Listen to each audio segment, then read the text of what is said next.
বন্ধুরা, আমার নাম রিয়া। আমি খুব ফর্সা আর অনেক সুন্দরী, কিন্তু তা সত্ত্বেও আমার কোনো বয়ফ্রেন্ড নাই। কারণ আমি হাত দিয়ে যা ছুঁই তা অন্য কিছু হয়ে যায়।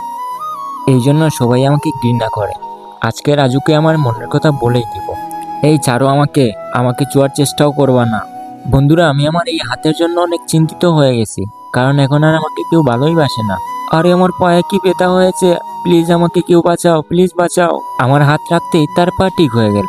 ধন্যবাদ আপু, আমার পাও তো পুরো ঠিক হয়ে গেছে। বন্ধুরা, এটা দেখে আমি বুঝতে পারলাম যে আমার ছোঁয়াতে মানুষের রোগ কমে যায়। তারপর থেকে আমি বিজনেস শুরু করলাম, অসুস্থ মানুষদের ছুঁয়ে তাদের সমস্যা সমাধান করে দেই। একদিন আমার বন্ধু লিলি অসুস্থ হয়ে পড়েছে। ডাক্তার ডাক্তার আমার বন্ধুর কি হয়েছে? ওর ব্রেন ক্যান্সার হয়েছে। ও আর মাত্র 8 মাস বাঁচবে। এটা শুনে আমি অনেক চিন্তিত হয়ে গেলাম। আচ্ছা দেখি আমার হাত দিয়ে ছুঁয়ে আমার বন্ধু সমস্যা সমাধান করতে পারে কিনা। আল্লাহ, এদিকে কমে গেছে। আরে এ কি, আপনি দেখি ওর জামা কাপড় সব বদলে দিয়েছেন। এই নেন, ওষুধটা খাইয়ে দিবেন, তাহলে ও পুরোপুরি সুস্থ হয়ে যাবে।